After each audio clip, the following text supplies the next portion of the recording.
നമസ്കാരം. പഞ്ചാബിലെ പാകിസ്ഥാൻ അതിർത്തിയിലുള്ള അഠാരി, ഉസൈനിവാല, സദ്കി എന്നിവിടങ്ങളിലെ 3 സംയുക്ത ചെക്ക് പോസ്റ്റുകളിലും അതോടൊപ്പം ബീറ്റിംഗ് റിട്രീറ്റ് വൈകുന്നേരം മുതൽ പുനരാരംഭിക്കുമെന്നും ബുധനാഴ്ച മുതൽ പൊതുജനങ്ങൾക്കായി ഇത് തുറന്നു നൽകുമെന്നാണ് അതിർത്തി സുരക്ഷാ സേനയായ BSF പറഞ്ഞിരിക്കുന്നത്.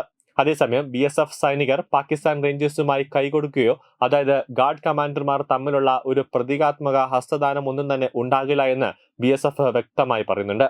കൂടാതെ നിലവിലെ സാഹചര്യത്തിൽ ഇരു രാജ്യങ്ങളുടെയും സൈനിക ഗേറ്റുകൾ തുറക്കുകയോ ഒന്നും ചെയ്യില്ല.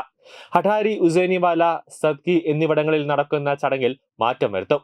പൊതുജനങ്ങൾക്ക് ചടങ്ങ് കാണാനായി പ്രവേശനം അനുവദിക്കും.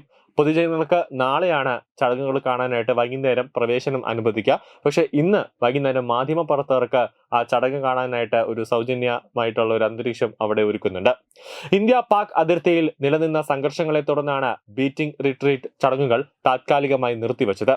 ഇപ്പോൾ സ്ഥിതിഗതികൾ ശാന്തമായതിനെ തുടർന്നാണ് ചടങ്ങുകൾ പുനരാരംഭിക്കാൻ തീരുമാനിച്ചിരിക്കുന്നത്. വാഘ അട്ടാരി അതിർത്തിയിൽ എല്ലാ ദിവസവും നടക്കുന്നതാണ് ബീറ്റിംഗ് റിട്രീറ്റ് അഥവാ സൂര്യാസ്തമയത്തിലുള്ള പതാക താഴ്ത്തൽ ചടങ്ങുകൾ. ലോകത്തിലെ ഏറ്റവും വർണ്ണാഭമായ സംഗീത വിരുന്നുകളിലൊന്നാണ് നമ്മുടെ ബീറ്റിംഗ് റിട്രീറ്റ്. ഇന്ത്യ പാക് അതിർത്തിയിൽ പഹൽഗാം ഭീകരാക്രമണത്തെ തുടർന്ന് സംഘർഷമുണ്ടായ സാഹചര്യത്തിൽ ബീറ്റിംഗ് റിട്രീറ്റ് ചടങ്ങുകൾ താത്കാലികമായി നിർത്തിവച്ചിരുന്നു. അഠാരി, ഉസൈനിവാല, സദ്കി എന്നിവിടങ്ങളിൽ ഇന്നു മുതൽ ചടങ്ങ് വീണ്ടും നടത്താനാണ് തീരുമാനം. മാധ്യമപ്രവർത്തകർക്ക് മാത്രമായിരിക്കും ഇന്ന് പ്രവേശനം അനുവദിക്കുക. നിലവിൽ സംഘർഷം അവസാനിപ്പിച്ച് ഇരു രാജ്യങ്ങളും വെടിനിർത്തൽ പാലിക്കുന്ന ഘട്ടത്തിലാണ് വീണ്ടും ചടങ്ങ് പുനരാരംഭിക്കുന്നത്. പാകിസ്ഥാൻ തീവ്രവാദികൾ പഹൽഗാമിലെത്തി 26 വിനോദസഞ്ചാരികളെ വെടിവെച്ച് കൊന്നതോടെയാണ് ഇന്ത്യയും പാകിസ്ഥാനും തമ്മിലുള്ള ആ ഒരു നയതന്ത്രമെല്ലാം തന്നെ വഷളായത്. കൂടാതെ ഓപ്പറേഷൻ സിന്ദൂറിന് ശേഷം, അതിന് ഓപ്പറേഷൻ സിന്ദൂർ തുടങ്ങുന്നതിന് മുമ്പ് തന്നെ ഇന്ത്യ പാകിസ്ഥാന് നേരെ നയതന്ത്രമായ ആക്രമണം നടത്തിയിരുന്നു. അതായത് സിന്ധു നദീജല കരാർ ഉൾപ്പെടെ റദ്ദാക്കുകയും ഇന്ത്യ അഠാരി ബോർഡർ അടയ്ക്കുകയും ഉൾപ്പെടെ ചെയ്തുകൊണ്ട്, അതായത് ഇന്ത്യ പാകിസ്ഥാൻ അതിർത്തി ഉൾപ്പെടെ അടച്ചുകൊണ്ട് ഒരു ശക്തമായ ഒരു നീക്കമുണ്ടാകുന്നു. കൂടാതെ ഇന്ത്യയിൽ താമസിക്കുന്ന പാകിസ്ഥാനികളോട് 2 ദിവസത്തിനകം അവരുടെ നാട്ടിലേക്ക് തിരിച്ചു പോകാനും എല്ലാ വിസകളും ഉൾപ്പെടെ ക്യാൻസലാക്കാനും ഉൾപ്പെടെ ശക്തമായ ഒരു നയതന്ത്രമായ നടപടി ഇന്ത്യ കൈക്കൊണ്ടിരുന്നു.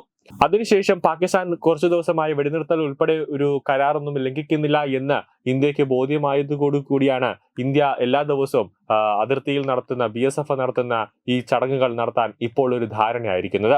ഇന്നലെ വൈകുന്നേരത്തോടു കൂടിയാണ് ഈ ഒരു ചടങ്ങ് റിട്രീറ്റ് ചടങ്ങ് നടത്താൻ ഒരു ധാരണ, അതായത് ബീറ്റിംഗ് റിട്രീറ്റ് ചടങ്ങ് നടത്താനുള്ള ഒരു ധാരണ BSFന്റെ ഉദ്യോഗസ്ഥരും അതോടൊപ്പം തന്നെ കേന്ദ്ര സർക്കാരും കൈക്കൊണ്ടത്.